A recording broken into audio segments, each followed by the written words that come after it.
Welcome to IACE. ఈ వీడియోలో important current affairs discuss చేద్దాం.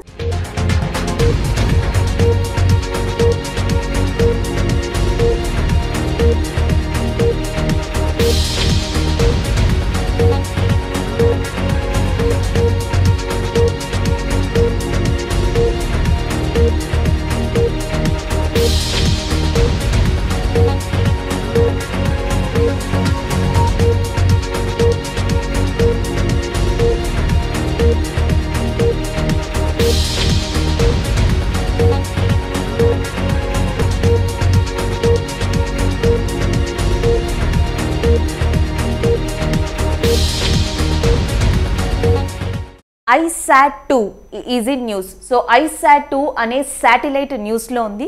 ఇది ఏ కంట్రీకి సంబంధించిన శాటిలైట్ అంటే మనకి నాసా. అండ్ నాసా ఇటీవల తన శాటిలైట్ ISAT-2ని ఎక్కడ ప్రయోగించింది అంటే అంటార్కిటిక్ ప్రాంతంలో ప్రయోగించింది. సో దానికి సంబంధించిన న్యూస్ ఇది. అంటే ఏ రీజన్స్ వల్ల దేన్ని స్టడీ చేయడం కోసం అంటార్కిటిక్ ప్రాంతంలో నాసా ఈ ISAT-2 అనే దాన్ని ప్రయోగించింది అంటే లేక్స్. సో అక్కడ ఉన్న ఐస్ షీట్ లేక్స్ ఏవైతే ఉన్నాయో సో ఆ లేక్స్ గురించి తెలుసుకోవడం కోసం ఇటీవల నాసా ప్రయోగించిందే ఈ ISAT-2 అనేది. సో జనరల్గా అంటార్కిటిక్ ప్రాంతం అనేది గత కొద్ది రోజులుగా న్యూస్లో ఉంటూ వస్తుంది. నేను ఆల్రెడీ మీతో డిస్కస్ చేశాను కూడా, ఇది కంటిన్యూ ఉండే టాపిక్ అని చెప్పేసి దానికి సంబంధించింది. ఎందుకంటే మీరు చూస్తే ఈ మంత్ స్టార్టింగ్లోనే నేను చెప్పాను, అంటార్కిటిక్లో ఒక గ్రూప్ ఆఫ్ సైంటిస్టులు కలిసి హయ్యెస్ట్ టెంపరేచర్ని రికార్డ్ని గుర్తించారు అని చెప్పేసి. ఇటీవల మనకి ఏ ప్రాంతంలో హయ్యెస్ట్ టెంపరేచర్ అనే దాన్ని శాస్త్రవేత్తలు దాదాపు చాలా సంవత్సరాల తర్వాత గుర్తించారు అంటే అంటార్కిటిక్ ప్రాంతంలో. సో దీనివల్ల ఏంటంటే అక్కడ గ్లేషియర్స్ అనేవి ఎఫెక్ట్ అవుతాయి, ఎప్పటి నుంచో ఎఫెక్ట్ అవుతున్నాయి, ఎస్పెషల్లీ దీనివల్ల కూడా ఎఫెక్ట్ అవుతాయి. సో ఇలా ఎఫెక్ట్ అయ్యి అండ్ యాజ్ వెల్ యాజ్ ఏవైతే లేక్స్ ఫామ్ అవుతాయో, ఆల్రెడీ లేక్స్ అనేవి ఎగ్జిస్ట్ అయ్యి ఉన్నాయో, సో వాటి గురించి స్టడీ చేయడం కోసం ISAT-2 అనే దాన్ని ఇటీవల నాసా ప్రయోగించడం జరిగింది. సో దానికి సంబంధించింది. ఇది కొత్త కాదు అండ్ యాజ్ వెల్ యాజ్ ఇది పరిచయం లేని కాన్సెప్ట్ కూడా కాదు. అంటార్కిటిక్ ప్రాంతం అనేది వైట్ కాంటినెంట్గా పిలువబడుతుంది. ఆల్మోస్ట్ దాదాపుగా 6 months పైగా ఈ కాంటినెంట్ మొత్తం కూడా ఫ్రీజింగ్ స్టేట్లో ఉంటుందని మనకు తెలుసు. అలాంటిది ఎప్పుడైనా టెంపరేచర్ ఫ్లక్చువేట్ అయినప్పుడు ఈ గ్లేషియర్స్ అనేవి మెల్ట్ అవ్వడం, దానివల్ల లేక్స్ అనేవి ఫామ్ అవ్వడం అనేది ఇక్కడ సహజమైన ఫినామినా. అయితే అంటార్కిటికాని 2 పార్ట్స్ కింద విడదీస్తే, వెస్టర్న్ అంటార్కిటిక్ అండ్ ఈస్టర్న్ అంటార్కిటిక్గా విడదీస్తే 2003 నుంచే చాలా కంట్రీస్, స్పేస్ ఏజెన్సీస్ కానీ చాలా కంట్రీస్ కానీ ఏం చెప్తున్నాయంటే వెస్ట్ అంటార్కిటిక్ ప్రాంతం ఏదైతే ఉందో అది దాదాపుగా ఇలాంటి లేక్స్ వల్ల ఎఫెక్ట్ అవుతుంది అని చెప్పింది. ద బెస్ట్ ఎగ్జాంపుల్ ఏంటంటే European Space Agency. So European Space Agency CryoSat two అనే దాన్ని దీనికోసమే ప్రయోగించింది. క్రయోసాట్-2 శాటిలైట్ అనే దాన్ని యూరోపియన్ స్పేస్ ఏజెన్సీ అంటార్కిటిక్ ప్రాంతంలోని గ్లేషియర్స్ని తెలుసుకోవడానికి ఇదివరకే ప్రయోగించింది. కానీ ఇటీవల ఏ స్పేస్ ఏజెన్సీ ISAT-2 అనే దాన్ని ఇదే కాన్సెప్ట్ కోసం యూజ్ చేసింది అంటే దట్ ఈజ్ నాసా. ఇది రెండింటికి ఉన్న వ్యత్యాసం. క్రయోసాట్-2 అనేది మనకి యూరోపియన్ స్పేస్ ఏజెన్సీకి సంబంధించింది, నాసాకి సంబంధించింది ISAT-2. ఈ రెండు కూడా లేక్స్ని ఎగ్జామిన్ చేయడానికి, దట్టు అంటార్కిటిక్ ప్రాంతంలోని లేక్స్ని ఎగ్జామిన్ చేయడం కోసం ప్రయోగించినవి. అండ్ ఇటీవల ఏ కాంటినెంట్లో మనకి లేకపోతే ఏ స్నో కాంటినెంట్లో ఎక్కువగా టెంపరేచర్ రికార్డ్ అయినట్టు శాస్త్రవేత్తలు గుర్తించారంటే అంటార్కిటిక్. అంతకు ముందు కూడా న్యూస్లో ఉంది, మనం కొన్ని రోజుల క్రితమే డిస్కస్ చేసుకున్నాం. భారతదేశానికి చెందిన ఒక గ్రూప్ ఆఫ్ సైంటిస్టులు అంటార్కిటికా ప్రాంతంలోని అండ్ దట్టు ఇండియన్ రీసెర్చ్ స్టేషన్కి దగ్గరగా భారతీ స్పేస్ స్టేషన్ ఏదైతే ఉందో భారతీ రీసెర్చ్ స్టేషన్ ఏదైతే ఉందో దానికి దగ్గరగా కొన్ని అరుదైన జాతి మొక్కల్ని గుర్తించారు అని, ఒక కొత్త జాతిని గుర్తించారని, దానికి బ్రియం భారతీనియం అనే పేరు పెట్టారని చెప్పేసి కూడా డిస్కస్ చేసాం. సో బ్రియం భారతీనియం అనే ఒక కొత్త జాతి, కొత్త స్పీషియస్ అనేది కూడా అంటార్కిటిక్ ప్రాంతానికి చెందింది. ఇండియన్ సైంటిస్టులు కనిపెట్టారు దాన్ని. హైయెస్ట్ టెంపరేచర్ అంటార్కిటికాలో ఏమంటారు కొన్ని సంవత్సరాలతో పోల్చుకుంటే ఎక్కువగా రికార్డ్ అయినట్టు శాస్త్రవేత్తలు చెప్పారు. ఇటీవల మనకి ISAT-2 అనే దాన్ని నాసా ప్రయోగించింది. సో ఇన్నిసార్లు అంటార్కిటిక్ అనేది న్యూస్లో ఉంది కాబట్టి మనం గుర్తుపెట్టుకోవాల్సిన కొన్ని జీకే ఫ్యాక్ట్స్ ఒకసారి మళ్ళీ రివైజ్ చేద్దాం.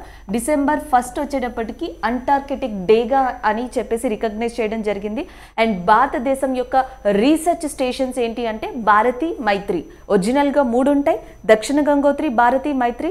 దక్షిణ గంగోత్రి ఇప్పుడు వర్కింగ్లో లేదు, దాన్ని డీకమిషన్ చేశారు కాబట్టి ప్రస్తుతం భారతి, మైత్రి వర్కింగ్లో ఉన్నాయి. So that is about that Antarctic area and as well as lakes in that Antarctic area and ice satellite of NASA. And next one చూద్దాం. సో కరెంట్ అఫైర్ వచ్చి ఇప్పుడు BP statistical and review of world energy report. So మనకి world energy రిపోర్ట్కి సంబంధించింది BP statistical world energy review report ఇది. So ప్రతి సంవత్సరం కూడా ఈ స్టాటిటికల్ రిపోర్ట్ అనేది వరల్డ్ మొత్తం మీద ఉన్న ఎనర్జీ యూటిలైజేషన్ గురించి, ఎనర్జీ రీసోర్సెస్ గురించి ఇన్ఫర్మేషన్ ఇవ్వడం జరుగుతుంది. ప్రపంచం మొత్తంలో కూడా గవర్నమెంట్స్ కానీ, ప్రొఫెషనల్స్ కానీ, లేకపోతే ఎవరైతే అకాడమీస్ కానీ ఇవన్నీ కూడా ఈ రిపోర్ట్కి చాలా వాల్యూని ఇవ్వడం జరుగుతుంది. ఒక రకంగా చెప్పాలంటే based on this thing some trade కూడా జరుగుతుందని చెప్పచ్చు. వ్యాపారాలు లేకపోతే స్టాక్ మార్కెట్స్ ఇవన్నీ కూడా ఈ రిపోర్ట్ మీద కూడా కొద్దిగా ఆధారపడి ఉన్నాయి లేదా ప్రభావితం అవుతాయి, ఇన్ఫ్లుయెన్స్ అని చెప్పచ్చు. సో అలాంటిదే ఈ రిపోర్ట్. ప్రతి సంవత్సరం వరల్డ్ ఎనర్జీ గవర్నమెంట్స్ దగ్గర నుంచే, ఆయా గవర్నమెంట్స్ దగ్గర నుంచే డైరెక్ట్గా ఈ రీసోర్స్ని, ఈ డేటాని తీసుకుంటుంది, లేదా ప్రైమరీ సోర్స్ ఏదైతే ఉందో దాని నుంచి డేటాని కలెక్ట్ చేసి ప్రపంచం మొత్తం మీద కూడా ఈ వరల్డ్ ఎనర్జీ రిపోర్ట్ని ఇవ్వడం జరుగుతుంది. ముఖ్యంగా ఇది కాన్సన్ట్రేట్ చేసేది దేని మీద అంటే ఫాజిల్ ఫ్యూయల్స్. నిన్నే మాట్లాడుకున్నాం, మీకు గుర్తుండే ఉంటుంది ఫాజిల్ ఫ్యూయల్స్ గురించి. మినిస్టర్ నితిన్ గడ్కరీ గారు నాగ్పూర్లో ఒక ఎల్ఎన్జీ ప్రైవేట్ ప్లాంట్ని స్టార్ట్ చేశారు, అదే భారతదేశంలో ఫస్ట్ అని చెప్పేసి డిస్కస్ చేశాం. అప్పుడే నేను ఫాజిల్ ఫ్యూయల్స్ గురించి కూడా చెప్పాను, అది నితిన్ గడ్కరీ గారే డిస్కస్ చేశారు అని. ఫాజిల్ ఫ్యూయల్స్ ప్లేస్లో ఇండియా బయో ఫ్యూయల్స్ తీసుకురావాల్సి ఉంటుంది అని చెప్పేసి అనుకుంటున్నారు అని మనం నిన్న డిస్కస్ చేసాం. దానికి సంబంధించింది ప్రపంచంలో ఫాజిల్ ఫ్యూయల్స్ని కాన్సన్ట్రేట్ చేస్తూ ఎనర్జీ రిపోర్ట్ని ఇచ్చేది ఏది అంటే BP statistical review of world energy రిపోర్ట్గా చెప్పచ్చు.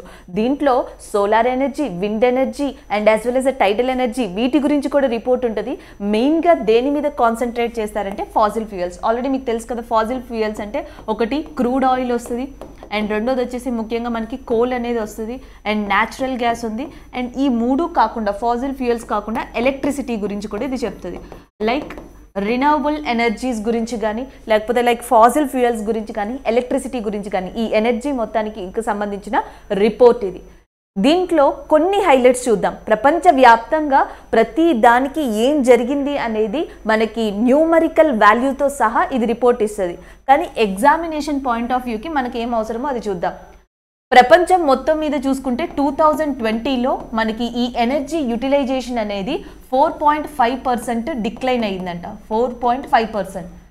డిక్లైన్ అనేది సహజం, నార్మల్గా జరుగుతూ ఉంటుంది. ఎకనామిక్ క్రైసిస్ వల్ల, లేకపోతే ఇంకేమన్నా రాజకీయ సంక్షోభం వల్ల, ఇప్పుడున్న కోవిడ్ పరిస్థితి వల్ల కూడా ఇది తగ్గుండొచ్చు. అయితే సో దీంట్లో హైలైట్ ఏంటి అంటే 1945 నుంచి చూసుకుంటే 2020 మధ్యలో ఇంత మొత్తంలో ఒకేసారి ఎనర్జీ యూటిలైజేషన్ అనేది షార్ప్ ఫాల్ అవడం అనేది ఫస్ట్ టైంగా ఈ రిపోర్ట్లో ఇవ్వడం జరిగింది. అండ్ సెకండ్ ఏం చెప్తుంది అంటే 2020లో కార్బన్ డయాక్సైడ్ ఏదైతే ఉందో దాని ఎమిషన్స్ అనేవి 6.3% తగ్గాయంట. వన్ ఈజ్ డిసడ్వాంటేజ్ అని చెప్పొచ్చు, వన్ ఈజ్ అడ్వాంటేజ్. ఇది ఆర్థికంగా ప్రభావితం చూపిస్తుంది, ఎకనామిక్ ఇంపాక్ట్, ఎనర్జీ అనేది డిక్లైన్ అవడం, ఎనర్జీ రీసోర్సెస్ అనేవి. కానీ ఇక్కడ చూసుకుంటే కార్బన్ డయాక్సైడ్ 1945 నుంచి చూసుకుంటే గణనీయంగా పడిపోయిందంట, డిక్రీజ్ అయిందంట దీని యొక్క ఎమిషన్స్ అనేవి 6.3% దాకా. నెక్స్ట్ ఏం చెప్పిందంటే ప్రపంచం మొత్తం మీద చూసుకుంటే ఈ క్రూడ్ ఆయిల్ ఏదైతే ఉందో, క్రూడ్ ఆయిల్ యూటిలైజేషన్ కానీ, క్రూడ్ ఆయిల్కి సంబంధించిన ఏదైతే ఎకనామిక్ యాక్టివిటీస్, ట్రేడ్ యాక్టివిటీస్ ఉన్నాయో వీటిలో చాలా షార్ప్ ఫాల్ చూపించిన కంట్రీస్ ఏవి అంటే ఒకటి యుఎస్ఏ, అండ్ ఇంకొకటి వచ్చేసి రష్యా, అండ్ ఇంకొకటి వచ్చేసి ఇండియా. యుఎస్ఏ, ఇండియా, రష్యా లాంటి కంట్రీస్ 2020లో ఎస్పెషల్లీ ఈ క్రూడ్ ఆయిల్ విషయంలో షార్ప్ డిక్లైన్ని చూపించాయి మిగతా కంట్రీస్తో పోలిస్తే అని చెప్పడం జరిగింది. సో ఇలాంటివి కంపారిటివ్లీ ఇలాంటివి ఇవ్వడం జరిగింది. దాంతోపాటు ప్రతి కంట్రీకి గురించి కూడా ఆల్మోస్ట్ చాలా కంట్రీస్ గురించి డేటా ఇస్తుంది. ఇండియా గురించి కూడా ఇది డేటా ఇవ్వడం జరిగింది. ఇండియాలో మనం క్రూడ్ ఆయిల్ కానీ లేకపోతే కోల్ కానీ ఎక్కువగా ఇంపోర్ట్ చేసుకుంటాం, అంటే దిగుమతి చేసుకుంటాం. అయితే దానికి సంబంధించి ఏంటంటే 2020 విషయానికి వస్తే క్రూడ్ ఆయిల్ని భారతదేశానికి మ్యాక్సిమం ఎక్స్పోర్ట్ చేసిన కంట్రీ, మనం మ్యాక్సిమం డిపెండ్ అయిన కంట్రీ ఏది అంటే దట్ ఈస్ ఇరాక్. ఇరాక్ మీద ఎక్కువగా ఆధారపడ్డామంట. Iraq is the top most country which exported crude oil to India as per the BP statistical review world report అని చెప్పి చెప్తున్నారు. అండ్ 4th పొజిషన్లో ఉన్నది ఏది అంటే యుఎస్ఏ. సో 4th స్థానంలో ఈసారి 2020లో యుఎస్ఏ ఉంది, అండ్ 1st స్థానంలో ఇరాక్ ఉంది ఇండియాకి క్రూడ్ ఆయిల్ని ఎక్స్పోర్ట్ చేసే విషయంలో. సో ఇలా ప్రతిదీ చెప్పుకుంటూ రావడం జరిగింది. ఇవి కొన్ని హైలైట్స్గా చెప్పొచ్చు.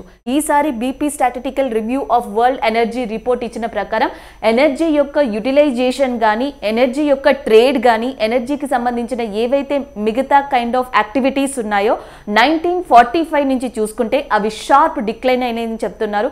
దానికి షార్ప్ రీజన్ కూడా కోవిడ్ లేదా లాక్డౌన్ అని చెప్పొచ్చు. దానివల్ల మిగతావన్నీ కూడా చైన్ లింక్ సిస్టమ్ ద్వారా ముడిపడి ఉన్నాయి కాబట్టి అవన్నీ దీని మీద ఎఫెక్ట్ చూపించాయి. అయితే ఇందులో ఒక డిఫరెంట్ థింగ్ని వాళ్ళు గమనించారు. ఏంటంటే ఫాజిల్ ఫ్యూయల్స్ కానీ, ఎనర్జీ రిసోర్సెస్ కానీ కోవిడ్ వల్ల ఇంపాక్ట్ అయిన మాట వాస్తవమే, అవి డిక్లైన్ అయిన మాట వాస్తవమే. కానీ 2020 మొత్తం చూసుకుంటే ప్రపంచం మొత్తంలో 83.1% యూటిలైజేషన్ అనేది ఫాజిల్ ఫ్యూయల్స్ మీద జరిగింది అని చెప్తున్నారు. So that is one of the highlight point అని చెప్పొచ్చు. ఈ రిపోర్ట్లో ఎంత డిక్లైన్ అయినా, ఎంత షార్ట్ ఫాల్ అయినా, ఎంత ఎఫెక్ట్ అయినా సరే 83.1% యూటిలైజేషన్ ప్రపంచం మొత్తం కంట్రీస్ కూడా దేనిని యూజ్ చేశాయంటే ఫాజిల్ ఫ్యూయల్స్ని యూజ్ చేశాయి, ఇంక్లూడింగ్ ఇండియాతో సహా.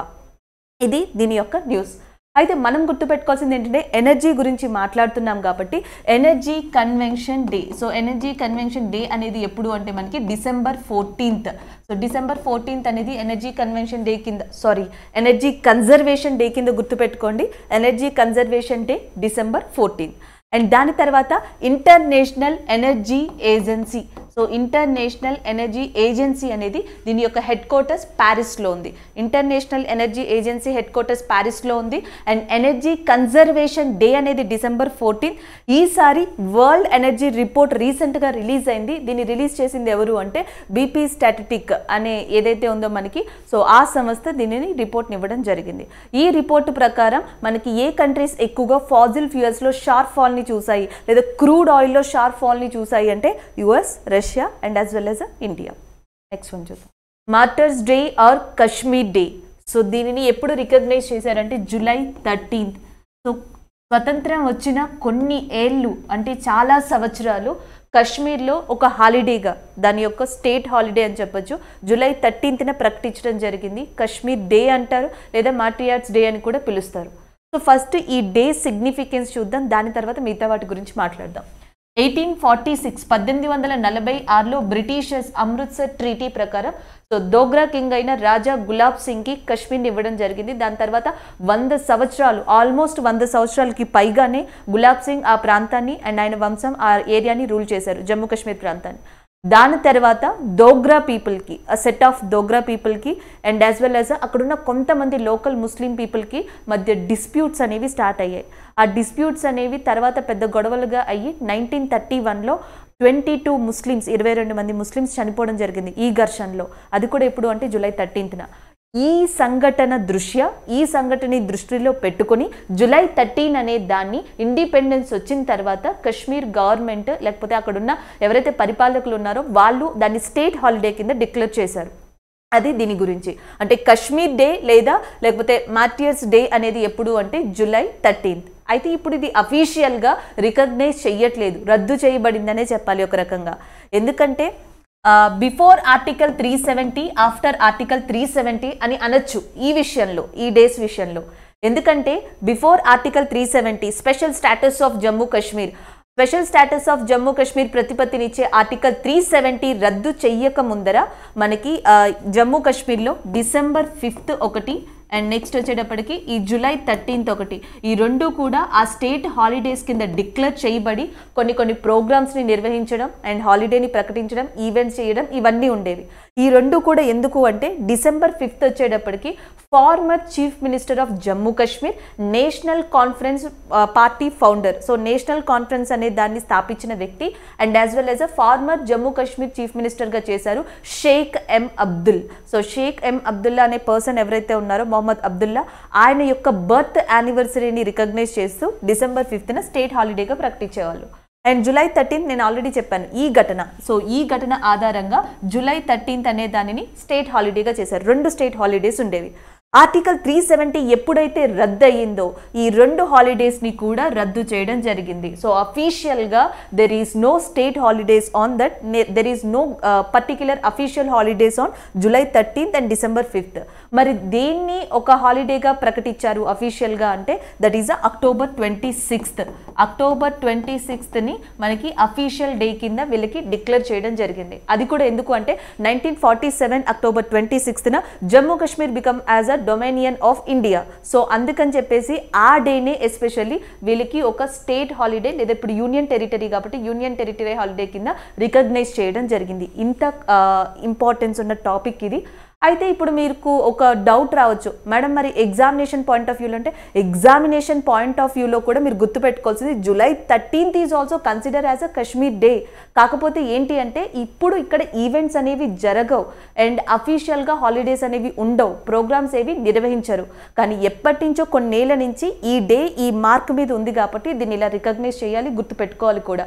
సో కశ్మీర్ డే అనేది July 13th and December 5th ఈ 2 డేస్ని కూడా రికగ్నైజ్ చేశారు. ఇప్పుడు క్యాన్సిల్ చేసి అక్టోబర్ 26th ఈ ఈవెంట్స్ అన్ని నిర్వహించడం జరుగుతుంది. దీన్ని అఫీషియల్ డే కింద డిక్లేర్ చేశారు. సో ఇది దీనికి సంబంధించిన హిస్టరీ. నెక్స్ట్ వన్ చూద్దాం. Khadi is in news. So khadi అనే వర్డ్ న్యూస్లో ఉంది. దానివల్ల ఖాదీ విలేజ్ ఇండస్ట్రీ కమిషన్ కూడా న్యూస్లోకి రావడం జరిగింది. ఎందుకంటే ఇటీవల UAE country and as well as Mexico and ఇంకొకటి వచ్చేసి మనకి భూటాన్, ఈ 3 కంట్రీస్లో కూడా ఖాదీ అనే బ్రాండ్ అఫీషియల్గా ట్రేడ్ మార్క్ రిజిస్ట్రేషన్ని సంపాదించుకుంది. సో దానికి సంబంధించిన న్యూస్. ఈ ట్రేడ్ మార్క్ ఖాదీకి సంబంధించిన ట్రేడ్ మార్క్ ఆల్రెడీ ఇండియా 5 కంట్రీల్లో ఇదివరకే సంపాదించుకుంది. ఆ 5 కంట్రీస్ ఏంటి అంటే ఒకటి వచ్చేసి మనకి జర్మనీ అనే కంట్రీ అండ్ ఇంకొకటి UK అండ్ ఇంకొకటి Australia and Russia, China and వాటితో పాటు యూరోపియన్ యూనియన్. ఈ కంట్రీస్లో ఆల్రెడీ ఖాదీ ట్రేడ్ మార్క్ అనేది ఇండియా తరపున రిజిస్టర్ అయి ఉంది. ఈ రైట్ మనకి మాత్రమే ఉంది, మన కంట్రీకి ఉంది ఖాదీ బ్రాండ్ రైట్. అయితే ఇటీవల ఈ 3 కంట్రీస్లో కూడా సేమ్ రైట్ని ఇండియా సంపాదించడం జరిగింది. సో దానికి సంబంధించిన న్యూస్ ఇది. అయితే ఈ కరెంట్ అఫైర్ అనేది కంటిన్యూ అవుతూ ఉంటుంది. ఎందుకంటే వన్ ఆఫ్ ద ఇండియాకి హైప్ తెచ్చిన కరెంట్ అఫైర్గా చెప్పచ్చు. మన ఒక కొత్త బ్రాండ్ కావచ్చు, ఎప్పటి నుంచో ఇండియాలో ఎగ్జిస్ట్ అయ్యి ఉండి ఇప్పుడే ప్రపంచంలో కొత్తగా ఇంట్రడ్యూస్ అవుతూ పాపులర్ అవుతున్న బ్రాండ్గా ఖాదీని చెప్పచ్చు. సో కాబట్టి ఇక ముందు కూడా న్యూస్లో ఉండే ఛాన్స్ ఉంది కాబట్టి దాని గురించి తెలుసుకుందాం. Khadi village industry commission KVIC 1957 khadi village industry commission act కింద ఇది స్థాపించబడింది. స్టాట్యూటరీ బాడీ అని చెప్పేసి దీనికి ఒక స్టేటస్ ఉంది. అలాగే ఇంకొకటి ఏంటి అంటే 1957 నుంచి 2015 మధ్యలో ఖాదీ విలేజ్ ఇండస్ట్రీ కమిషన్ అనేది ఒక ఎత్తు, 2015 నుంచి 2018లో ఇంకొక ఫామ్ అని చెప్పచ్చు. 2018 నుంచి దీని యొక్క సిస్టంలో చాలా మార్పులు వచ్చాయి అండ్ ఇది పాపులర్ అవ్వడం కూడా స్టార్ట్ అయింది. ఎందుకంటే 1957 నుంచి 2015 మధ్యలో కేవలం అది ఒక కమిషన్గా మాత్రమే, కేవలం ఒక స్టాట్యూటరీ బాడీగానే మిగిలిపోయింది. అంత మంచి కాంట్రిబ్యూషన్స్ అనేవి లేవు. Contributions are there but not comparatively good లేదా హైప్ అని చెప్పచ్చు. 2015 నుంచి 2018 మధ్యలో చాలామంది దీనికి అడ్వర్టైజ్మెంట్ ఇవ్వడం, అవేర్నెస్ ఇవ్వడం, including prime minister Narendra Modi. So వీళ్ళందరూ కూడా ఖాదీకి హైప్ తీసుకురావడానికి ఒకానొక రకంగా ఇండైరెక్ట్గా దోహదపడ్డారని చెప్పాలి. Khadi soaps, khadi incense sticks, లేకపోతే ఖాదీ క్లాత్స్ ఇవన్నీ కూడా కంప్లీట్గా అడ్వర్టైజ్ చేయబడ్డాయి. దీని ఫలితంగా ఎప్పటి నుంచో ఖాదీ అనేది ఇండియాలో ఆరిజినేట్ అయిందని మాత్రమే తెలుసు. కానీ 2015-2018 మధ్యలో కంపారిటివ్లీ వాడకంలోకి వచ్చిందని చెప్పాలి, పాపులర్ అయిందని చెప్పాలి మన కంట్రీలో. దాని తర్వాత ఏం చేశారంటే 2018లో ఢిల్లీలో ఖాదీ హాత్ అనే దాన్ని స్టార్ట్ చేశారు. దాని తర్వాత డిజిటల్ పెవిలియన్ ఇండియా అనే క్యాంపెయిన్ని స్టార్ట్ చేశారు. దీనివల్ల చాలా ఇంటర్నేషనల్ కంట్రీస్ అంటే like Germany, UK, China, Russia ఇవన్నీ కూడా ఖాదీ బ్రాండ్ వైపు మొగ్గు చూపాయి. Because of advertisement, because of awareness అనొచ్చు. దాని తర్వాత స్లోగా దీనిని చాలా కంట్రీస్లో ఇంప్లిమెంట్ చేసుకుంటూ వచ్చారు. దాని ప్రభావమే ఈరోజు కరెంట్ అఫైర్గా చెప్పచ్చు. ఇంత హైప్ వచ్చిన ఖాదీ బ్రాండ్ ఏదైతే ఉందో ఇటీవల UAE, మెక్సికో, భూటాన్ కూడా ఈ 3 కంట్రీస్ కూడా ఇండియా యొక్క ఖాదీ ట్రేడ్ మార్క్ని తమ కంట్రీలో అఫీషియల్గా రిజిస్ట్రేషన్ చేశాయి. సో దానికి సంబంధించిన న్యూస్ అది. అయితే ఇంకొకటి ఖాదీ విలేజ్ ఇండస్ట్రీ కమిషన్ ఇది ఇటీవల న్యూస్లో ఉంది, మనం డిస్కస్ చేసాం కూడా. బ్యాంబోకి సంబంధించి bamboo oasis land drought bold project. ఇటీవల బోల్డ్ అనే ప్రాజెక్ట్ని ఎవరు స్టార్ట్ చేశారంటే KVIC. Bamboo oasis land drought ఈ ప్రాజెక్ట్ని రాజస్థాన్లో మొట్టమొదటిసారిగా ప్రవేశపెట్టబోతుంది Khadi village industry commission. And దానితో పాటు భారతదేశంలోనే మొట్టమొదటి కౌ డంగ్ ఆవు పేడతో నిర్మించిన పెయింట్, దాని పేరు ప్రాకృతిక్ పెయింట్ అంటాం. సో దాన్ని కూడా కేవీఐసి ప్రమోట్ చేసింది. దానికి సంబంధించిన కరెంట్ అఫైర్ కూడా మనం డిస్కస్ చేసాం. అంటే కేవీఐసి మొత్తం ఈ నెలలో ఏం చూసుకోవాలి అంటే, ఒకటి ప్రాకృతిక్ పెయింట్ అనేది కౌ డంగ్తో నిర్మించింది, దాన్ని ప్రమోట్ చేసింది, దాని వెనకాల బ్యాక్ బోన్గా నిలిచింది khadi village industry commission. And రెండోది బోల్డ్ అనే ప్రాజెక్ట్ని khadi village industry commission start చేసింది. ఏ ప్రాంతంలో మొట్టమొదటిగా ఇది స్టార్ట్ చేయబోతుంది అంటే రాజస్థాన్లో. ఇటీవల ఖాదీ బ్రాండ్ ఏదైతే ట్రేడ్ మార్క్ ఉందో ఏ కంట్రీస్ నుంచి మనం రిజిస్ట్రేషన్ పొందాము అంటే UAE, Bhutan and Mexico. So ఇది మనం గుర్తుపెట్టుకోవాల్సింది. That is all about that Khadi village industry and as well as a Khadi. Next one చూద్దాం. సో ఇక్కడ కరెంట్ అఫైర్ బుక్ అండ్ ఆథర్కి సంబంధించి. బుక్ పేరు వచ్చేసి మనకి the art of conjuring alternate realities.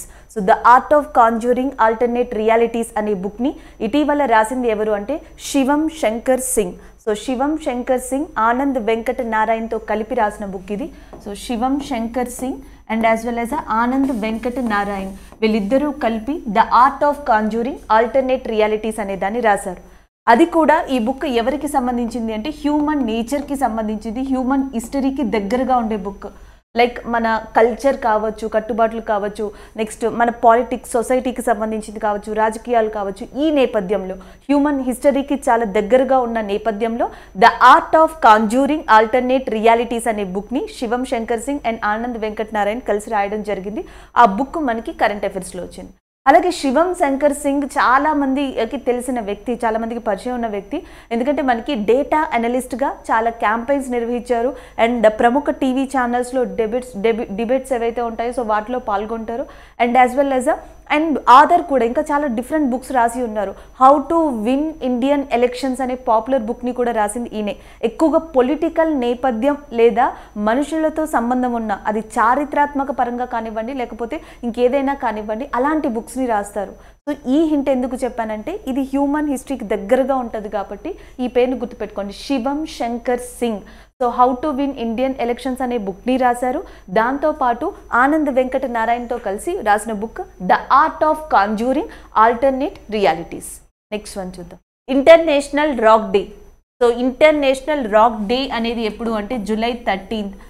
ప్రపంచ శిలల దినోత్సవం, ఇంటర్నేషనల్ రాక్ డే అనేది జూలై 13th రికగ్నైజ్ చేశారు. సో జనరల్గా కొన్ని ఏంటి అంటే కనిపించినంతగా దాని యొక్క ఇంపార్టెన్స్ అనేది మనకి తెలియదు. రాక్స్ అనేవి జనరల్గా మనం నార్మల్ థింగ్ అనుకుంటాం, కానీ రాక్స్ నుంచే మినరల్స్ ప్రొడ్యూస్ అవుతాయి, మినరల్స్ నుంచే సాయిల్స్ కానీ మిగతావన్నీ కూడా ప్రొడ్యూస్ అవుతాయి. హ్యూమన్ లింక్ సిస్టమ్, మన హ్యూమన్ లైఫ్ లింక్ సిస్టమ్ అనేది దీంతో కూడా ముడిపడి ఉందని చెప్పొచ్చు. సో దానికి సంబంధించి రాక్స్ యొక్క ఇంపార్టెన్స్ అనేది తెలియాలి. ఎలాంటి రాక్స్ ఉంటాయి, ఏ టైప్స్ ఆఫ్ రాక్స్ ఉంటాయి, సో వాటిలో ఎలాంటి మినరల్స్ ఉంటాయి, దీని గురించిన అవగాహన అనేది కంపల్సరిగా తెలియాలి హ్యూమన్స్కి అని చెప్పేసి జూలై 13th అనే దాన్ని ఇంటర్నేషనల్ రాక్ డే కింద రికగ్నైజ్ చేయడం జరిగింది. అలాగే ఇక్కడ రాక్స్ అనే పదం యూజ్ చేస్తున్నాం కాబట్టి ఒక జీకే ఫ్యాక్ట్ కూడా గుర్తుపెట్టుకుందాం. Study of rocks is also called as a petrology. Study of రాక్స్ని పెట్రాలజీ అని కూడా పిలవచ్చు. సో దీన్ని గుర్తుపెట్టుకోండి. అండ్ రాక్ డే వచ్చేసి జూలై 13th. ఆల్రెడీ మీకు తెలుసు 3 టైప్స్ ఆఫ్ రాక్స్ ఉంటాయి ప్రపంచం మొత్తంలో కూడా. మీరు ఏ టైప్స్ ఆఫ్ రాక్స్ని చూసినా అండ్ టెక్నికల్గా వాటిని 3 కింద అంటే 3 టైప్స్ ఆఫ్ రాక్స్ కింద క్లాసిఫై చేస్తారు. Igneous rock, metamorphic rock and as well as ఇంకొకటి వచ్చేసి సెడిమెంటరీ రాక్. అగ్నిశిలలు, అవక్షేపణ శిలలు, రూపాంతర శిలలు అంటాం. సో వీటి గురించి ఎక్కువగా స్టడీ చేస్తూ ఉంటారు, వాటినే పెట్రాలజీ అని పిలవచ్చు. దాని గురించి సంబంధించిన అవగాహన రోజు జూలై 13th. సో నెక్స్ట్ వచ్చేసి మహారాష్ట్రకి సంబంధించిన న్యూస్, అంటే స్టేట్ న్యూస్ రిలేటెడ్ రావచ్చు. మహారాష్ట్ర గవర్నమెంట్ ఇటీవల సీఎంస్ మహా ఆరోగ్య స్కిల్ డెవలప్మెంట్ ప్రోగ్రామ్ అనే దాన్ని ప్రారంభించింది. మహా ఆరోగ్య స్కిల్ డెవలప్మెంట్ ప్రోగ్రామ్. సో ఈ ప్రోగ్రాంలో ఏంటి అంటే 20,000 యూత్కి అండ్ ఫార్మా ఫీల్డ్ ఎవరైతే ఉన్నారో వాళ్ళకి హెల్త్ కేర్ రంగంలో వివిధ ఫీల్డ్స్లో లైక్ ఫార్మా మెడిసిన్స్లో కావచ్చు, లేకపోతే బేసిక్ ట్రీట్మెంట్ కావచ్చు, సో ఇలాంటి వాటిలో ఫస్ట్ ఎయిడ్ కావచ్చు, ఇలాంటి వాటన్నిటిలో కూడా ట్రైనింగ్ ఇవ్వడం జరుగుతుంది. సో వీళ్ళని దాని తర్వాత ఆన్ ద ఫీల్డ్లో యూజ్ చేయడం జరుగుతుంది. సో దానికి సంబంధించిన న్యూస్ ఇది, మహా ఆరోగ్య స్కిల్స్ డెవలప్మెంట్ ప్రోగ్రామ్. సో ఇటీవల వచ్చిన అంటే గత 3 నెలల నుంచి చెప్పుకున్న దాంట్లో వన్ ఆఫ్ ద బెస్ట్ కింద దీన్ని చెప్పొచ్చు. యాక్చువల్గా దీన్ని ప్రోగ్రామ్ అనే కన్నా లేదా ప్రాజెక్ట్ అనే కన్నా ఒక సొల్యూషన్గా కూడా చెప్పొచ్చు. ఎందుకంటే కోవిడ్ వచ్చిన లాస్ట్ ఇయర్ నుంచి వార్తల్లో నిలిచింది, బాగా సఫర్ అయింది, అత్యధికమైన డెత్స్ని చూసింది, అత్యధికమైన కేసెస్ని చూసింది కూడా మహారాష్ట్ర ప్రభుత్వమే. సో సో చాలా కైండ్ ఆఫ్ ప్రోగ్రామ్స్ని, చాలా కైండ్ ఆఫ్ ఇనిషియేటివ్స్ని కూడా చేసింది. సో లాట్ ఆఫ్ నెంబర్ అంటే మోర్ నెంబర్ ఆఫ్ కేసెస్ అనేవి అక్కడ జరుగుతున్నాయి కాబట్టి అక్కడ హెల్త్ కేర్ వర్కర్స్ కానీ హెల్త్ సిస్టమ్ కానీ అంతే స్థాయిలో, దానికన్నా ఎక్కువ స్థాయిలో అవసరం. కానీ ఇండియాలో ఉన్న మెయిన్ థింగ్ ఏంటి అంటే మనకి స్కిల్ డెవలప్మెంట్ అనేది లైక్ కొన్ని ఇంజనీరింగ్ వర్క్స్లో కానీ లేకపోతే నెక్స్ట్ మార్కెటింగ్ సిస్టంలో కానీ ఇలాంటి వాటిలో గత కొద్ది సంవత్సరాలుగా కేంద్ర ప్రభుత్వాలు, రాష్ట్ర ప్రభుత్వాలు ఫోకస్ చేసుకుంటూ వచ్చాయి. మీకు ఆల్రెడీ తెలుసు. అండ్ ప్రధానమంత్రి కౌశల్ వికాస్ యోజన మనం చాలాసార్లు చెప్పుకున్నాం, స్కిల్ డెవలప్మెంట్ ప్రోగ్రామ్ అని. అండ్ నెక్స్ట్ వచ్చేసి ఇటీవల నాబార్డ్, అంబుజా సిమెంట్ టైఅప్ అయ్యాయి. సో అదొక స్కిల్ డెవలప్మెంట్ ప్రోగ్రామ్ రూరల్ ఉన్న యూత్ ఎంప్లాయ్మెంట్ కోసం అని చెప్పి. ఇంకొక కరెంట్ అఫైర్ ఉంది, వాట్సాప్. సో వాట్సాప్ ఒక డిజిటల్ ప్రోగ్రామ్ని అరేంజ్ చేసింది. దాంట్లో ఏంటంటే ఐటీ సెక్టార్లో వాళ్ళకి ట్రైనింగ్ ఇచ్చి ఎంప్లాయ్మెంట్ ఇవ్వడం. ఎంప్లాయ్మెంట్ పరంగా, జీవనోపాధి పరంగా అది చాలా గుడ్ ఇనిషియేటివ్స్ అని చెప్పొచ్చు. This is the best initiative అని చెప్పొచ్చు. ఇప్పుడు రిక్వైర్మెంట్ ఉన్నది, ఫ్యూచర్లో రిక్వైర్ ఉండేది కూడా the more employment and the more facilities of health care system. అలాంటి హెల్త్ కేర్ సిస్టంలో 20,000 మందికి ట్రైనింగ్ ఇచ్చి and as soon as possible వాళ్ళని ఫీల్డ్లో కూడా తీసుకురావడం జరుగుతుంది. వీళ్ళందరికీ కావాల్సిన ఫినాన్షియల్ అసిస్టెన్స్ కానీ లేకపోతే ఎక్విప్మెంట్స్ కానీ ట్రైనర్స్ కానీ ఇవన్నీ కూడా మహారాష్ట్ర గవర్నమెంట్ మహా ఆరోగ్య స్కిల్ డెవలప్మెంట్ ప్రోగ్రామ్ కింద అందజేయబడుతుంది. అండ్ ఆల్రెడీ మీకు తెలుసు Maharashtra chief minister Uddhav Thackeray and Maharashtra governor వచ్చేసి మనకి Bhagat Singh Koshyari. So person in news. So మనకి ఈ రోజు కరెంట్ అఫైర్లో ఉన్న పర్సన్ ఎవరు అంటే Giridhar, Armane Giridhar is in news. So ఈయన already ministry of road transportation and highways సెక్రటరీగా వర్క్ చేస్తున్నారు. సో అలాంటి ఈ పర్సన్ని ఇటీవల నేషనల్ హైవేస్ అథారిటీ ఆఫ్ ఇండియాకి నూతన చైర్మన్గా అపాయింట్ చేయడం జరిగింది. అందుకని చెప్పేసి న్యూస్లో ఉంది. సో నూతన చైర్మన్గా నేషనల్ హైవేస్ అథారిటీ ఆఫ్ ఇండియాకి ఎవరిని అపాయింట్ చేశారు అంటే మనకి గిరిధరన్ గారిని అపాయింట్ చేశారు. Is IAS officer also. And ఇంకొకటి ఏంటి అంటే మనకి national highways authority of India అనేది ఎప్పుడు ఎస్టాబ్లిష్ చేయబడింది అంటే 1988 1988లో మనకి ఈ డిపార్ట్మెంట్ని ఎస్టాబ్లిష్ చేశారు. దాని తర్వాత నేషనల్ హైవేస్ని కన్స్ట్రక్ట్ చేయడంలో కానీ, దాని తర్వాత స్టేట్ వేస్ని కానీ, తర్వాత నెక్స్ట్ వచ్చేసి భారత్ మాలా ప్రాజెక్ట్స్ లాంటి వాటిని కానీ ఇంప్లిమెంట్ చేయడంలో నేషనల్ హైవే అథారిటీ అనేది చాలా ప్రముఖ పాత్ర వహించిందని చెప్పొచ్చు. సో అలాంటి దానికి చైర్మన్గా, నూతన చైర్మన్గా అపాయింట్ అయిన వ్యక్తి గిరిధర్. అండ్ నెక్స్ట్ వన్ చూద్దాం. సో నాబార్డ్ ఇటీవల న్యూస్లోకి వచ్చింది. ఎందుకంటే దాని ఫౌండేషన్ డేని పురస్కరించుకొని కొన్ని అవార్డ్స్ని అనౌన్స్ చేయడం జరిగింది. దానికి సంబంధించిన న్యూస్ ఇది. నాబార్డ్ అనేది 1982లో ఎస్టాబ్లిష్ చేయబడింది ముంబై హెడ్ క్వార్టర్స్గా. ఆల్రెడీ దీని యొక్క ప్రధానమైన ఎయిమ్ అనేది మనకు తెలుసు, అగ్రికల్చర్, వ్యవసాయ రంగానికి సంబంధించి ఫినాన్షియల్ సపోర్ట్ని అందించేందుకు గాను, అంటే ఆర్థిక సహాయం ఏదైతే ఉందో దాని యొక్క సపోర్ట్ని అందించేందుకు గాను నాబార్డ్ ఆ ఉద్దేశంతో ఎస్టాబ్లిష్ చేయబడింది.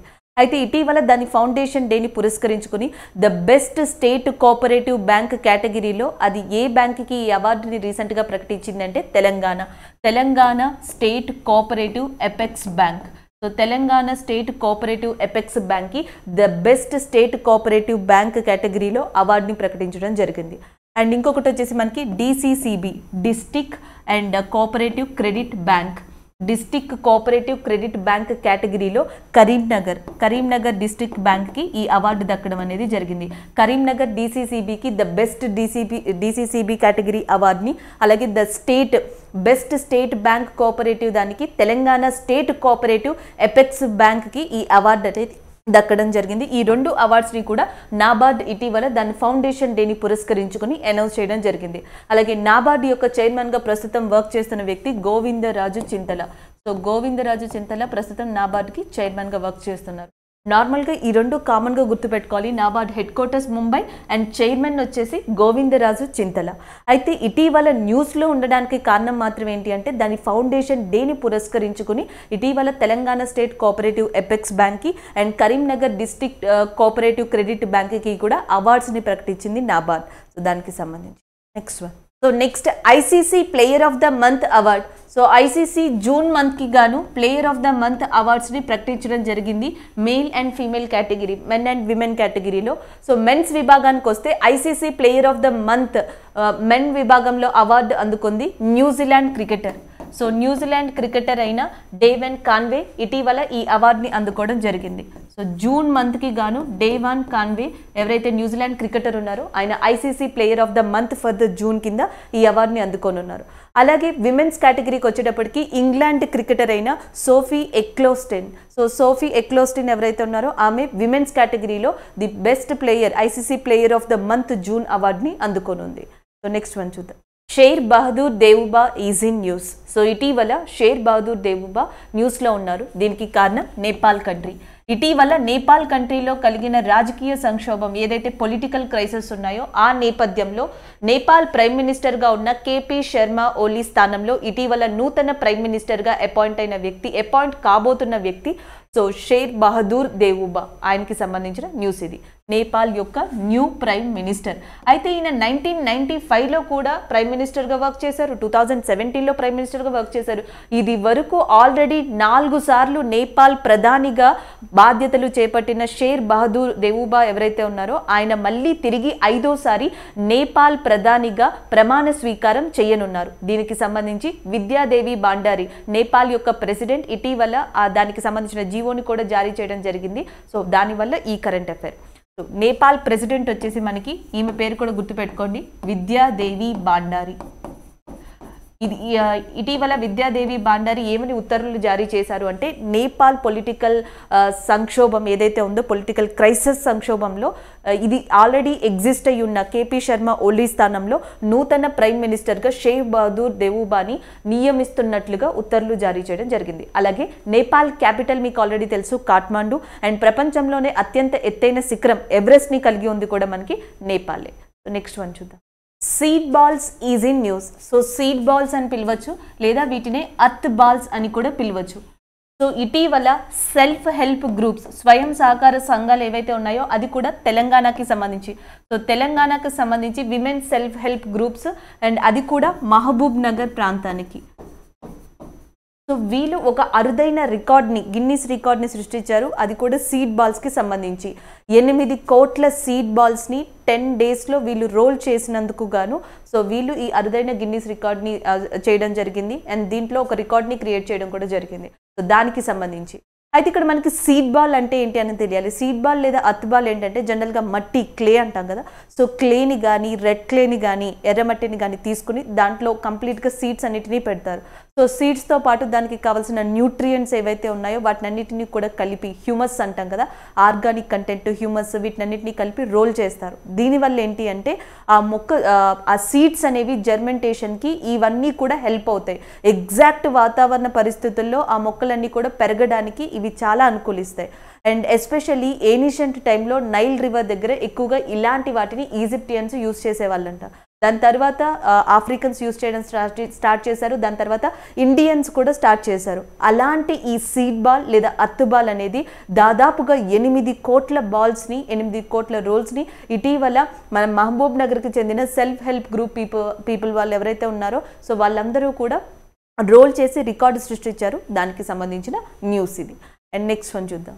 సో డిఫెన్స్ సిస్టమ్కి సంబంధించిన కరెంట్ అఫైర్ ఇది. ఇటీవల మనకి స్పర్శ్ సో స్పర్శ్ యొక్క అబ్రివేషన్ వచ్చేసి మనకి system for pension administration. So Sparsh అనే ప్రోగ్రామ్కి సంబంధించిన న్యూస్ ఇది. సో డిఫెన్స్లో ఎవరైతే ఎంప్లాయర్స్ ఆర్మీ పీపుల్ ఎవరైతే ఉన్నారో సో వాళ్ళు రిటైర్ అయిన తర్వాత పెన్షన్ని పొందడం జరుగుతుంది. అయితే అలాంటి వాళ్ళు నార్మల్గా ఇది వరకు అయితే మనకి ఆ పెన్షన్ ఆఫీస్ కానీ దాని రిలేటెడ్ డాక్యుమెంట్స్ కానీ ఇలాంటి వర్క్ అంతా ఉండేది. అయితే దాని అంతటిని ఇంటర్మీడియట్ స్టేజ్ని తీసేస్తూ డైరెక్ట్గా డిజిటలైజ్ చేశారు.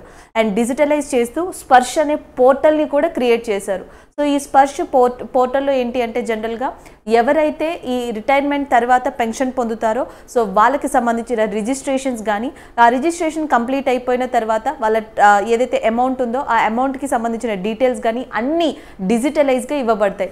అంటే ఇటీవల డిఫెన్స్ ఎంప్లాయర్స్ ఎవరైతే ఉన్నారో లేదా డిఫెన్స్ పీపుల్ ఎవరైతే ఉన్నారో వాళ్ళ పెన్షన్కి సంబంధించి ఏ పోర్టల్ని ఆన్లైన్ చేయడం లేదా డిజిటలైజ్ చేయడం జరిగింది అంటే system for pension administration.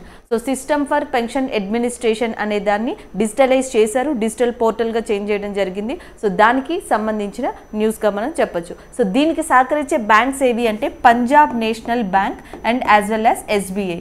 So Punjab National Bank State Bank of India యొక్క సహకారంతో సో ఇటీవల ఈ సిస్టమ్ ఫర్ పెన్షన్ అడ్మినిస్ట్రేషన్ ఏదైతే ఉందో ఆ ఆన్లైన్ పోర్టల్ని చేర్చడం జరిగింది. సో నెక్స్ట్ వన్ చూద్దాం. అలాగే ఇంకొకటి వచ్చేటప్పటికి యాక్సిస్ బ్యాంక్, ఇది ఒక్కసారి గుర్తుపెట్టుకోండి. యాక్సిస్ బ్యాంక్ కూడా ఇటీవల డిఫెన్స్కి సంబంధించిన ఒక న్యూస్తో లింక్ అయి ఉంది. అది మీకు ఆల్రెడీ గుర్తుండే ఉంటుంది, పవర్ సెల్యూట్ అని చెప్పేసి. అంటే డిఫెన్స్ సాలరీ లేదా డిఫెన్స్ పర్సన్స్ యొక్క పెన్షన్కి సంబంధించి ఇవి కరెంట్ అఫైర్లో ఉన్నాయి. సాలరీకి సంబంధించి యాక్సిస్ బ్యాంక్ డిఫెన్స్తో టైఅప్ అయింది, దానికి ప్రాజెక్ట్కి పేరు power salute. And Punjab National Bank, State Bank of India కోఆపరేషన్తో డిఫెన్స్ పర్సన్స్ ఎవరైతే ఉన్నారో వాళ్ళ పెన్షన్కి సంబంధించి ఆన్లైన్ పోర్టల్ డెవలప్ చేయడం, దాని ద్వారా సర్వీసెస్ ఇవ్వడం కోసం స్పర్శ్ అనే దాన్ని డెవలప్ చేశారు, సిస్టమ్ ఫర్ పెన్షన్ అడ్మినిస్ట్రేషన్ అనే అబ్రివేషన్తో. సో నెక్స్ట్ వన్ చూద్దాం. Arun hydro power project is in news. So జనరల్గా దీన్ని Arun lower hydro power project అని కూడా పిలవచ్చు. ఇది న్యూస్లో ఉంది. అది కూడా ఏ కంట్రీకి సంబంధించి అంటే నేపాల్ కంట్రీకి.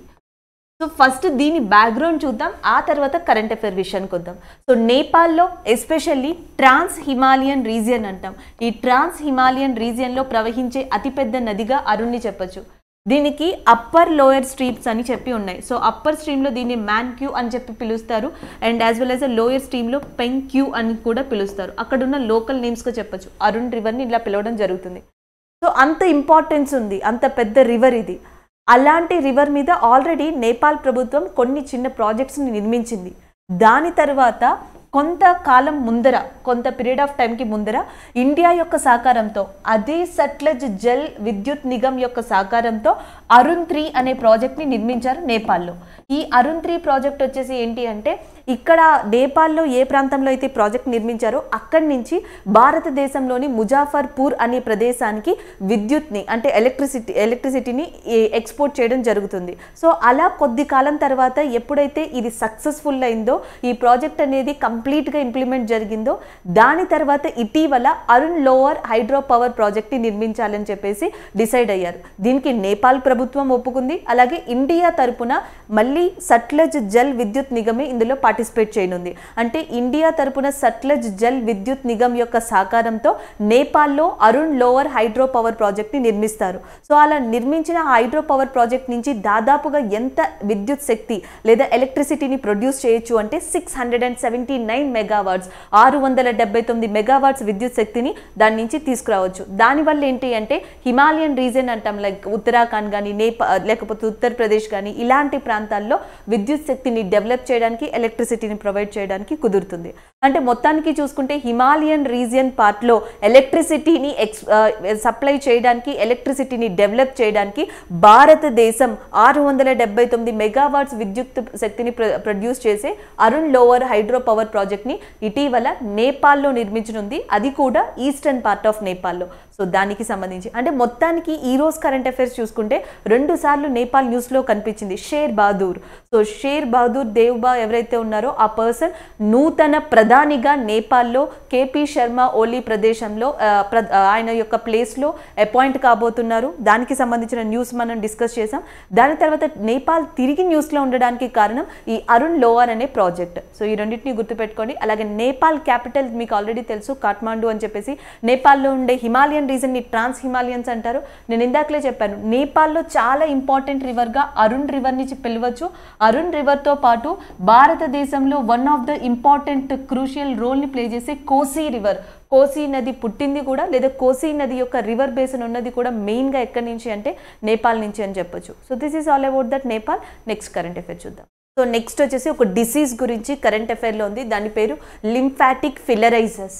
సో లింఫాటిక్ ఫిలరైజెస్ అనే వ్యాధి మెంటల్ హెల్త్ తర్వాత కన్సిడర్ చేసే డిసీజ్గా చెప్తారు. దీన్ని మోస్ట్లీ సివియర్గా ఇది నర్వ్స్ మీద ఎఫెక్ట్ చూపిస్తుంది అని కూడా చెప్తారు. ఇలాంటి డిసీజ్ని నెగ్లెక్టెడ్ ట్రాపికల్ డిసీజ్ కింద కూడా చెప్తారు. ఎక్కువగా ట్రాపికల్ ఏరియాస్లో లేదా హై టెంపరేచర్ ఉన్న ఏరియాస్లో, ఉష్ణ మండలాల్లో ఎక్కువగా కనిపించే వ్యాధి ఇది. సో దానికి సంబంధించి దానిని మనకి లింఫాటిక్ ఫిలరైసిస్ అని కూడా పిలుస్తారు, లేదా ఈ ఎల్ఎఫ్నే కామన్గా ఎలిఫాంటైజెస్ అని కూడా పిలుస్తారు. సో ఈ వ్యాధికి వరల్డ్ హెల్త్ ఆర్గనైజేషన్ 3 మెడిసిన్స్తో కూడిన 3 స్టేజెస్ ఆఫ్ ట్రీట్మెంట్ని చెప్పింది. Like IDA. సో ఐ అంటే ఇక్కడ ఐవర్మెక్టిన్. సో ఐవర్మెక్టిన్ లాంటి మెడిసిన్స్ని కూడా దీంట్లో యూస్ చేస్తారు. అలా మెడిసిన్స్ని యూస్ చేసి, ఆ డ్రగ్స్ని యూస్ చేసి ఈ వ్యాధిని కంట్రోల్ చేయడం జరుగుతుంది. అలాంటి ఈ స్టేజెస్ని, అలాంటి ఈ ప్రోగ్రామ్ని, ఈ డ్రగ్ ఏదైతే ఉందో డ్రగ్ కంట్రోల్ ప్రోగ్రామ్ని ఇటీవల మహారాష్ట్ర ప్రభుత్వం చేపట్టింది. దానికి సంబంధించి మహారాష్ట్ర ప్రభుత్వం ఈ ఐడిఏ ఏదైతే ఉందో డ్రగ్ ప్రోగ్రామ్ని సో ఇటీవల ప్రారంభించడానికి కారణం ఏంటి అంటే ఈ ఫిలైరైసిస్ వ్యాధి ఏదైతే ఉందో ఆ వ్యాధిని కంట్రోల్ చేయడం కోసం ఇటీవల మహారాష్ట్ర ప్రభుత్వం దీన్ని ప్రారంభించింది. దానికి సంబంధించిన కరెంట్ అఫైర్ ఇది. అంటే మహారాష్ట్ర ప్రభుత్వం ఈ కరెంట్ అఫైర్లో ఈరోజు కరెంట్ అఫైర్లో మొత్తానికి ఎలా చూసినా హెల్త్ కేర్ వల్లే న్యూస్లో ఉంది. ఒకటి వచ్చేసి మనకి సీఎం ఏదైతే ఒక ప్రోగ్రామ్ని స్టార్ట్ చేశారో హెల్త్ కేర్ 20,000 యూత్ ఎవరైతే ఉన్నారో వాళ్ళని హెల్త్ కేర్ సెక్టార్లో ట్రైన్ చేయడం కోసం. రెండోది కోవిడ్ కాకుండా ఇంకొక వ్యాధి వచ్చేసి ఫిలరైసిస్. సో దీనికి సంబంధించి WHO ఏదైతే ఒక ప్లాన్డ్ డ్రగ్ స్టేజ్ సిస్టమ్ ట్రీట్మెంట్ని చెప్పిందో IDA లాంటి వాటిని, సో వాటిని అప్లై చేయడానికి వాటిని ఇంప్లిమెంట్ చేయడానికి సో ఈ ప్రోగ్రామ్ని ఇటీవల మహారాష్ట్ర ప్రభుత్వం చేపట్టింది. నెక్స్ట్ వన్ చూద్దాం. ఈరోజు ఏవైతే కరెంట్ అఫైర్స్ డిస్కస్ చేసామో సో వాటి రివ్యూ చూద్దాం. ఫస్ట్ వచ్చేటప్పటికి the art of conjuring alternate realities. So the art of conjuring alternate realities అనేది ఒక బుక్ అండ్ ఆథర్కి సంబంధించిన కరెంట్ అఫైర్. సో దీని గురించి మనం డిస్కస్ చేసాం. ఆల్రెడీ హ్యూమన్ హిస్టరీకి రిలేటెడ్ అని చెప్పేసి కూడా దానికి దగ్గరగా ఉండే స్టోరీతో నరేట్ చేయబడింది ఈ బుక్ అని చెప్పి డిస్కస్ చేసాం. అండ్ దాని తర్వాత ISAT-2. సో ISAT-2 అనే శాటిలైట్ని ఇటీవల ఏ స్పేస్ ఏజెన్సీ లాంచ్ చేసింది అంటే నాసా. ఎందుకంటే అంటార్కిటిక్ ప్రాంతంలో పెరుగుతున్న ఉష్ణోగ్రతల దృష్ట్యా ఆ ప్రాంతాలలో ఎలాంటి గ్లేషియర్ లేక్స్ ఉన్నాయి, అవి ఎలా ప్రభావితం అవుతున్నాయి, అక్కడున్న అట్మాస్ఫియర్ వల్ల అవి ఎంత పర్సంటేజ్ మేరకు ఎక్స్పాండ్ అయ్యాయి, ఇలాంటి వాటిని తెలుసుకోవడానికి ISAT-2 అనే దాన్ని ఇటీవల నాసా ప్రయోగించింది అని చెప్పి డిస్కస్ చేసాం. అదే టైంలో ఇది వరకు యూరోపియన్ స్పేస్ ఏజెన్సీ ఆల్రెడీ క్రయోసాట్-2 అనే దాన్ని కూడా లాంచ్ చేసిందని డిస్కస్ చేసుకోవడం జరిగింది. అండ్ నెక్స్ట్ వచ్చేటప్పటికి BP statistical review of world energy report. So world energy report ఇటీవల లాంచ్ చేయడం జరిగింది. దానికి సంబంధించి డిస్కస్ చేసాం. ఈ రిపోర్ట్ చాలా ప్రామినెంట్ అయింది అని చెప్పేసి గవర్నమెంట్స్ కానీ అకాడమీస్ కానీ ప్రొఫెషనల్స్ కానీ దీనికి చాలా వాల్యూ ఇస్తారని, అండ్ గవర్నమెంట్ దగ్గర నుంచి కానీ లేదా ప్రైమరీ సోర్సెస్ దగ్గర నుంచి కానీ ఇది డేటాని కలెక్ట్ చేస్తుంది అని చెప్పి మనం డిస్కస్ చేసాం. అందులో పార్ట్గానే ఇంటర్నేషనల్ ఎనర్జీ అసోసియేషన్ అనేది ఏజెన్సీ అనేది ఎక్కడ ఉంది అంటే మనకి ప్యారిస్ కేంద్రంగా వర్క్ చేస్తుందన్న విషయం కూడా డిస్కస్ చేసాం. అండ్ దాని తర్వాత khadi and village industry commission. ఇటీవల khadi and village industry commission అనేది న్యూస్లో ఉంది. దీనికి కారణం ఖాదీ అనే బ్రాండ్ ఏదైతే ఉందో అది UAE అండ్ మెక్సికో, భూటాన్ కంట్రీలో ఇటీవల ట్రేడ్ మార్క్ రిజిస్ట్రేషన్ని పొందింది. సో దానికి సంబంధించిన news khadi village industry commission. And next వచ్చేటప్పటికి కశ్మీర్ డే. సో 1931లో జరిగిన ఏదైతే ఘటన ఉందో 22 మంది ముస్లిమ్స్ ఎవరైతే చనిపోయారో సో వాళ్ళని స్మరిస్తూ వాళ్ళ యొక్క గౌరవార్థం జ్ఞాపకార్థం సో 1931 ఆ ప్రాంతంలో ఈ జూలై 13న రికగ్నైజ్ చేశారు. దాని తర్వాత కశ్మీర్ స్టేట్ ఫామ్ అయిన తర్వాత కొన్ని ఏళ్ల తరబడి ఈ కశ్మీర్ డేని సెలబ్రేట్ చేసుకుంటూ వచ్చారు. అయితే ఆర్టికల్ 370 రద్దవడంతో ఈ కశ్మీర్ డేని అఫీషియల్ డేగా లేదా ఆ స్టేట్ యొక్క పర్టిక్యులర్ హాలిడేగా ప్రకటించడానికి వీలు లేదని చెప్పేసి కేంద్ర ప్రభుత్వం నిర్ణయించారు జరిగింది. గత 2 సంవత్సరాలుగా కూడా కశ్మీర్ డేని కశ్మీర్ ప్రాంతంలో చెయ్యట్లేదు. కానీ హిస్టారికల్ గా ఇది ఇంపార్టెన్స్ ఉన్న డే కాబట్టి July 13 and that is a Kashmir day కింద రికగ్నైజ్ చేసాం. అండ్ గుర్తు పెట్టుకోవాలి కూడా జూలై 13 అనేది కశ్మీర్ డే. నేను మళ్ళీ చెప్తున్నాను, కేంద్ర ప్రభుత్వం ఇలాంటి ఈవెంట్స్ని క్యాన్సిల్ చేసిన మాట వాస్తవమే, రద్దు చేసిన మాట కూడా వాస్తవమే. అయితే హిస్టారికల్గా 1846, 1931, 1939 టైమ్ లైట్స్తో కూడిన ఒక ఘటన అనేది ఈ డే వెనకాల ఉంది కాబట్టి ఈ డేని ఇలా గుర్తుపెట్టుకోవాల్సిన అవసరం ఉంటుంది. సో గుర్తుపెట్టుకోండి. And next one and share Bahadur Deuba. So share Bahadur Deuba is in news.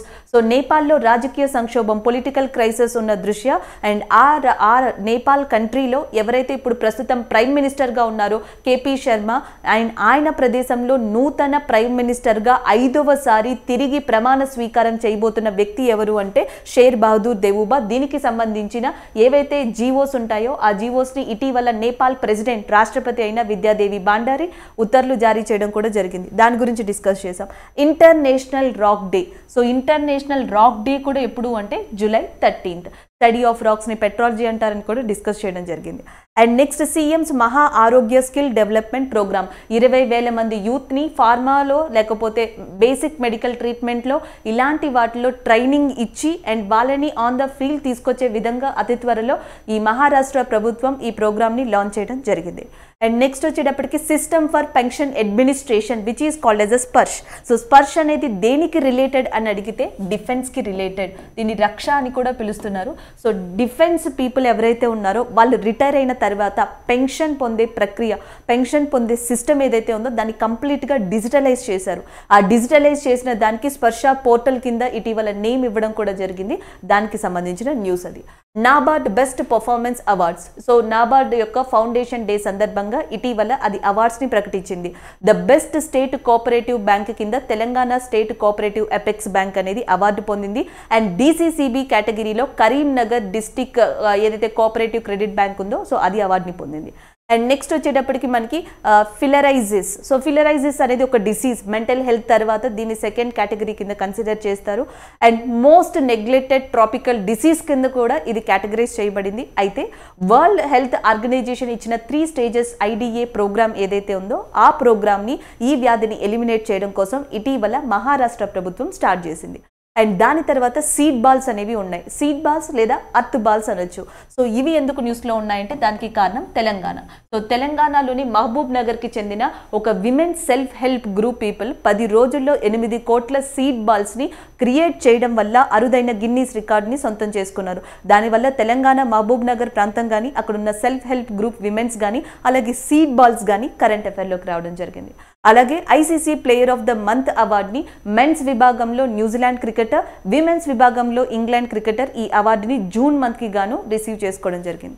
And next Arun hydro power project అటు నేపాల్ అండ్ ఇటు ఇండియాకి చెందిన ఏదైతే సట్లెజ్ జల్ అండ్ విద్యుత్ నిగమ్ ఉందో ఆ రెండు కలిసి 679 మెగావాట్స్ విద్యుత్ శక్తిని ప్రొడ్యూస్ చేసే అరుణ్ లోవర్ హైడ్రో పవర్ ప్రాజెక్ట్ని ఇటీవల కన్స్ట్రక్ట్ చేయడానికి నిర్ణయించుకున్నాయి. అండ్ నెక్స్ట్ వచ్చేటప్పటికి national highways authority of India already ministry of road transportations and highway సెక్రటరీగా పనిచేస్తున్న ఎవరైతే IAS ఆఫీసర్ గిరిధరన్ ఉన్నారో ఆయన ఇటీవల నేషనల్ హైవేస్ అథారిటీ ఆఫ్ ఇండియాకి నూతన చైర్మన్గా అపాయింట్ అవ్వడం జరిగింది. అవి ఈరోజు కరెంట్ అఫైర్స్. Thank you.